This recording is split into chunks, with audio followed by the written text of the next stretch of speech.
எல்லாருக்கும் வணக்கம். நான் உங்கள் மாருதி பேசுகிறேன். இன்றைக்கி என்னன்னா, எல்லா நடிகர்களும் வந்துட்டு இப்போ விஜய் சாரே வந்துட்டார், விஜய் அண்ணாவே வந்துட்டாங்க அரசியலுக்கு. இனி வந்துட்டு நாமளும் போகலாம், கேட்க ஆள் இல்லை அப்படின்ற இதுவில் எல்லோரும் வந்துட்டு இப்போ அரசியலுக்கு வர ஆரம்பிச்சிட்டாங்க. அந்த ஆசையை யாரை விட்டது? நம்ம dance master Raghava Lawrence sir கூட இப்போ வந்து அவர் அரசியலுக்கு வர வேண்டிய ஆசை வந்ததால் அவர் சின்ன ஒரு வாய் விட்டாருங்க. என்னன்னா, எனக்கு வந்துட்டு அவர்கிட்ட உதவி கேட்கணுன்ட்டு ஆசை இருந்தது, இப்பயும் எனக்கு இருக்குது. ஏன்னா அவர் வந்துட்டு நிறைய மக்களுக்கு வந்து உதவி பண்ணுறாரு. அது ரீசனாக வச்சு இப்போ வரலான்ட்டு அவர் ஆசை. நான் வர வேணாலாம் உங்களை சொல்லலை சார். ஆனால் எப்பயுமே வந்துட்டு நம்ம ஏணியை வந்துட்டு எட்டி உதைக்கக்கூடாது. என்றைக்காக இருந்தாலும் நம்மளுக்கு முதலமைச்சர்ன்றது அவர் எத்தனை வருஷமாக பாடுபட்டு அந்த இடத்துக்கு வந்திருக்கிறாருன்றது உங்களுக்கு எல்லாருக்குமே தெரியும். அவர் என்றைக்காக இருந்தாலும் நம்மளுக்கு சிஎம் அவர் தான். முன்னாள் அமைச்சராக இருந்தாலும் சரி, இதுக்கப்புறம் வரப்போகிற அமைச்சராக இருந்தாலும் சரி. இப்போ நடந்துன்னுக்கிறது ஒரு 5 வருஷம் தாங்க. நீங்களாம் நினச்சின்னுக்கிறீங்க எப்படியா இருந்தாலும் வந்துட்டு மாறாதுன்ட்டு. இல்லை, இந்த பிரபஞ்ச கையில் வந்துட்டு மாறும். ஏன்னா இயற்கை தாய் வந்துட்டு விட மாட்டாங்க சும்மா.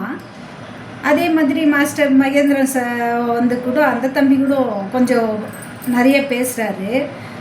விட்டு பார்க்கலாம் கொஞ்ச நாள் விடுங்க அப்படின்னு சொல்லிட்டு. என்னத்துங்க விடணும்? இந்த பிரச்சனை அரசியல்னாலுமே பிரச்சனை இருக்குது, அதை ஃபேஸ் பண்ணணும்னு தெரிஞ்சு தானே நீங்கள் அதுக்குள்ளே வந்திருக்கீங்க. அப்புறம் என்னத்த உங்களுக்கு வந்துட்டு கால அவகாசம் கொடுக்கணும் சொல்லுங்கள் நீங்களே. அரசியல்னாலுமே அதில் பிரச்சனை இருக்குது, இதெல்லாம் நம்ம ஃபேஸ் பண்ணணும், இதெல்லாம் நம்ம போய் செய்யணும் அப்படின்னு தெரிஞ்சு தான் நீங்கள் அதுக்கு வந்துக்கிறீங்க. இவ்வளோ வருஷமாக நீங்கள் வந்து சினிமாவில் இருந்துட்டு ஒரு கோயில் குளத்தில் உங்களெல்லாம் பார்த்ததே கிடையாது. ஆனால் இப்போ கோயிலாக ஏறி இறங்குறீங்க. எதுக்கு? அந்த பதவியை நீங்கள் தக்க வச்சுக்கணுன்னு.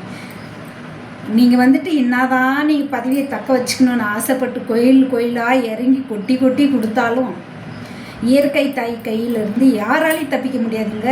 இது சத்தியமான ஒரு விஷயம். நீங்கள் நம்புறீங்களோ விட்றீங்களோ எனக்கு தெரியாது. அவர் வந்து பதவியை காப்பாற்றிக்கலான்ற எண்ணத்தில் தான் வந்திருக்காரு. அது நிலைக்காது. உழைச்சி என்றைக்காக இருந்தாலும் முன்னேறாம பாரு, அவனுக்கு தான் அது நிலைக்கும். நீ வந்துட்டு பதவி ஆசைப்பட்டுக்குன்னு மக்களை ஏமாற்றிட்டு வந்துட்ட. ஆனால் இனி தான் போராட்டமே ஆரம்பம். அதெல்லாம் ஃபேஸ் பண்ணி தான் ஆகணும். முட்டு எவ்வளோ பேர் கொடுத்தா கூட எவ்வளோ காலம் முட்டு கொடுக்க முடியும்? இந்த 5 வருஷத்தில் இன்னும் என்னென்ன நடக்க போகுதுன்றதை நீங்கள் பார்க்க போகிறீங்க மக்களே. அதனால் சார் ராகவரன் சார் பேர் கூட வரல, நீங்கள் எனக்கு பிடிக்கும், நான் இல்லைன்னு சொல்ல. நான் வந்துட்டு மதிக்கிற ஒரு ஆள், சினிமாவில் மதிக்கிற ஒரு ஆள் நீங்களும். அதனால் தயவு செஞ்சு வாய் விடுறதுக்கு முன்னாடி நீங்கள் நாய்க்கு அதெல்லாம் சொன்னீங்க. அந்த கேள்வி கேட்குறவர் அப்போ நாயா? அவர் பொறாமப்பட்டு தான் அது மாதிரி கொலைச்சின்னுக்கிறாரா? இதெல்லாம் நீங்கள் யோசிங்க சார். வணக்கம்.